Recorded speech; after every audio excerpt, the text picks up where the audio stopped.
दोस्तों, आज हम डिस्कस करने वाले हैं क्लास 8 का जियोग्राफी। जियोग्राफी में टोटल कितने चैप्टर हैं? तो टोटल 6 चैप्टर हैं और ये ओल्ड एनसीईआरटी में है टोटल 6 चैप्टर और न्यू में अभी 5 है। इस चैप्टर को हटा दिया गया 3 वाले चैप्टर को, तो टोटल हमें 5 चैप्टर पढ़ने हैं, लेकिन ओल्ड के अनुसार टोटल हमें 6 पढ़ने हैं, एक चैप्टर हटा दी गई है।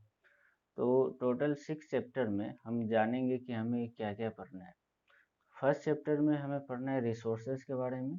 रिसोर्सेज क्या है, रिसोर्सेज किसे कहते हैं, है ना, हम किसे उपयोग करते हैं, उस रिसोर्सेज के बारे में पढ़ेंगे, जिसे हिंदी में संसाधन कहते हैं। सेकेंड चैप्टर में हम भूमि के बारे में पढ़ेंगे, जमीन के बारे में पढ़ेंगे, मृदा के बारे में, सोइल के बारे में ही पढ़ेंगे सेकेंड चैप्टर में ही, और जल के बारे में पढ़ेंगे, वाटर के बारे में, और इसमें प्राकृतिक वनस्पति और वन्य जीवन संसाधन के बारे में भी पढ़ेंगे।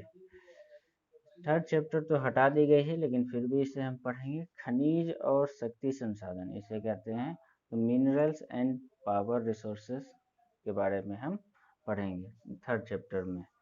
फोर्थ चैप्टर में हम पढ़ेंगे कृषि, एग्रीकल्चर के बारे में। फिफ्थ में पढ़ेंगे उद्योग, इंडस्ट्रीज के बारे में पढ़ेंगे, इंडस्ट्री के बारे में, फैक्ट्री के बारे में पढ़ेंगे।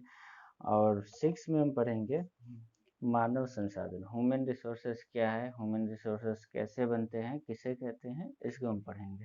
ठीक है, जय हिंद।